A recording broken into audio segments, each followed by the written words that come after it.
Hi guys, welcome back to ILM Academy, and today we will do biology, the basic of biology. आज intro करेंगे bio का। और ये जो मैं बायो करवा रहा हूँ ये ओ लेवल्स और मैट्रिक के लेवल की बायो है। ठीक है, इसके अंदर हम सबसे पहले बायोलॉजी वर्ड का मतलब समझते हैं। Biology word means bio means life and logy means study. It's the study of life. Okay, so इसके अंदर सबसे पहले पार्ट जो हमारे पास आता है वो हमारे पास बायो का सबसे बेसिक स्ट्रक्चर जो है वो है सेल, जिससे बायो स्टार्ट होती है। तो सेल से हम किस तरह स्टार्ट होंगे कि सबसे पहले हम वो सेल देखेंगे जो हमसे जुड़ा हो, जैसे कि एक एनिमल सेल। एनिमल सेल वो होता है जो एक इंसान का सेल होता है या एक जानवर का सेल होता है। ठीक है, एक एनिमल सेल की शेप यूँ होती है। ठीक है, इसको आप ओवल कर लें, लार्ज बड़ा कर लें, छोटा कर लें। उसके बाद इस एनिमल सेल के अंदर एक कलर्ड पार्ट होता है, दैट इज कॉल्ड न्यूक्लियस।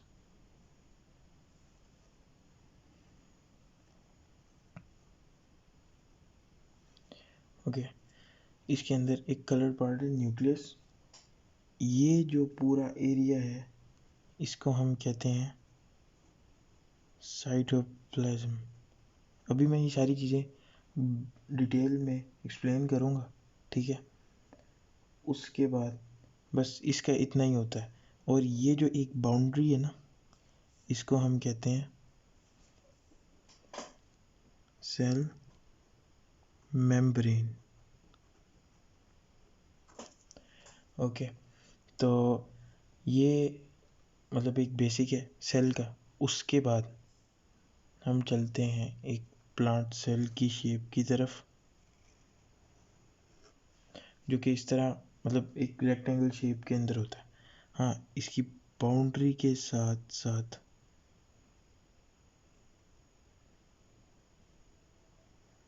एक और चीज़ होती है, ये एक प्लांट सेल है। ओके, तो इसके भी अंदर एक इस तरह की स्पेस, मगर इसके अंदर की स्पेस छोटी है, इसके अंदर वाइडर स्पेस है।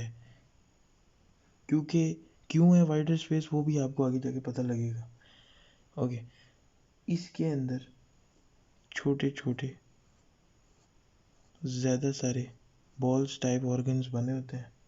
ठीक है, और एक चीज़ इसमें भी कलर्ड होती है। ये कलर्ड चीज़ वही न्यूक्लियस है जो एक एनिमल सेल में होता है। ये इन दोनों में कॉमन चीज़ है। उसके बाद ये जो चीज़ें हैं ये आपके क्लोरोप्लास्ट हैं।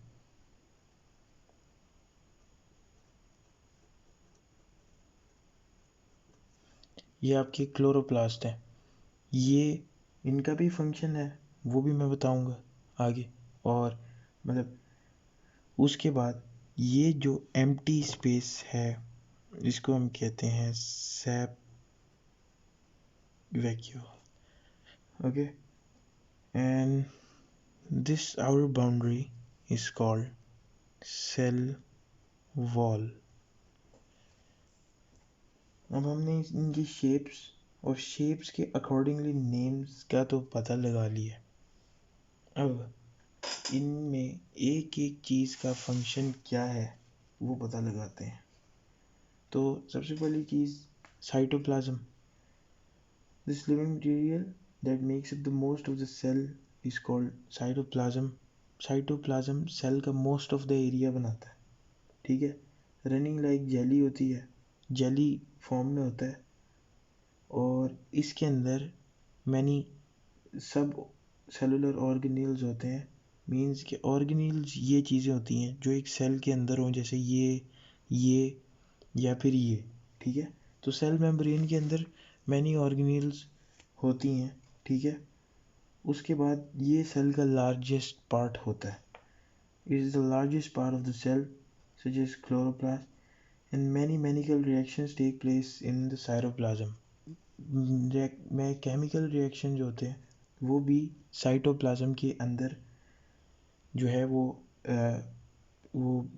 होते हैं, टेक प्लेस होते हैं, ओके।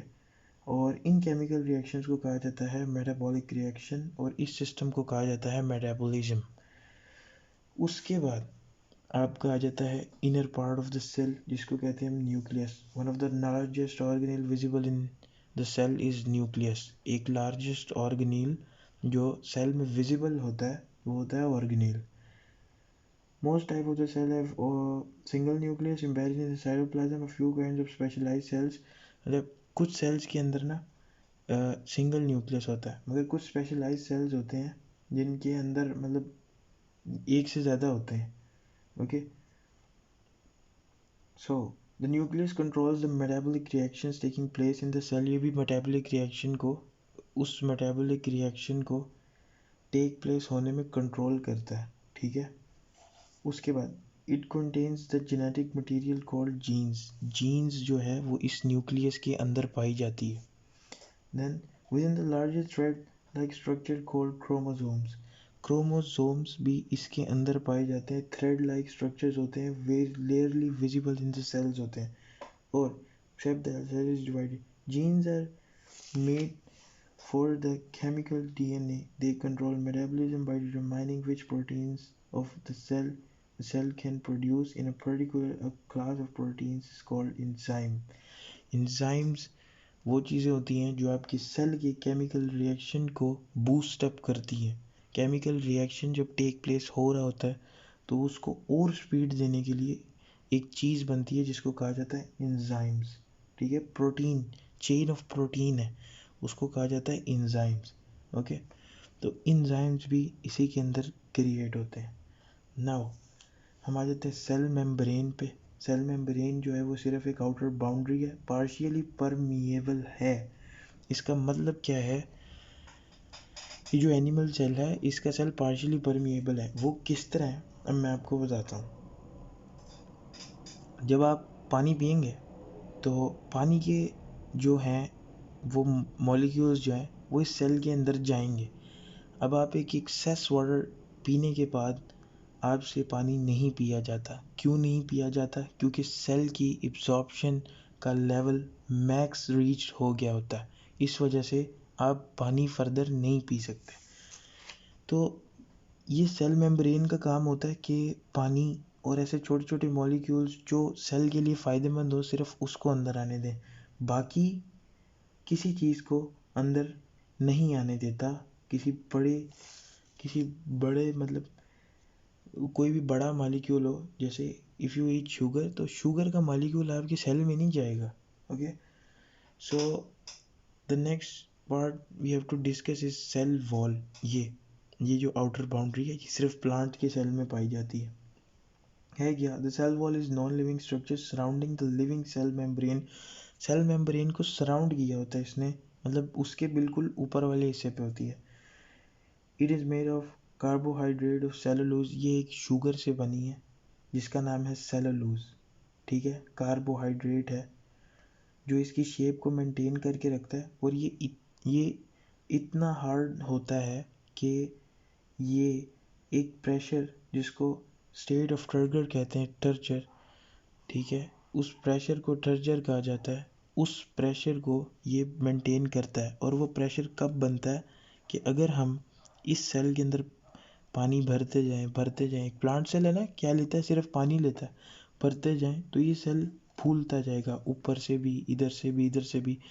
तो सेल मेम्ब्रेन जो होता है वो तो नरम सा होता है, वो तो ब्लास्ट हो जाएगा। मगर जो सेल वॉल है ना, ये जब इसके अंदर एक प्रेशर बन जाता है ना, जब ये बहुत ज़्यादा फूल जाता है, एक प्रेशर बन जाता है, तो उस प्रेशर को टर्जर कहते हैं। और उस टर्जर को रेजिस्ट करती है आपकी cell wall. The next thing is sap vacuole. fully developed plant cells usually have a large central space in the cytoplasm and this space is called sap vacuoles. ये एक लार्जर स्पेस सेल के सिर्फ plant cell के अंदर पाई जाती है और इस लार्जर स्पेस को कहते हैं SAP vacuole. This space is filled with a watery solution of sugars and ions and is called. ठीक है, इसके अंदर शुगर्स भी पाई जाती हैं और आयंस भी पाए जाते हैं. अब ये आयंस क्या चीज़ हैं ये हम आगे जाके पढ़ेंगे. The vacuole act as a store of these solutes. Animal cells often have small vacuoles but they are not only temporary structures. Animal cell के अंदर ना छोटे वैक्यूल्स होते हैं मगर वो टेम्परेरी होते हैं, मगर प्लांट सेल के अंदर इसका बहुत बड़ा किरदार है क्योंकि ये एक स्टोरेज, एक मतलब एक घर होता है ना, उसके अंदर आपने एक इम्पोर्टेंट मटेरियल का स्टोर बनाया होता है, जैसे ग्रॉसरी स्टोर हो जिसके अंदर आपने सारी ग्रॉसरी इकट्ठी की होती है, इंपॉर्टेंट मटेरियल है, आप उसमें से थोड़ी थोड़ी लेके यूज़ करते हैं. यही काम एक सैप वैक्यूल का है कि ये मटेरियल को करता है स्टोर और उसके बाद उससे थोड़ा थोड़ा लेके प्लांट को एनर्जी देता है.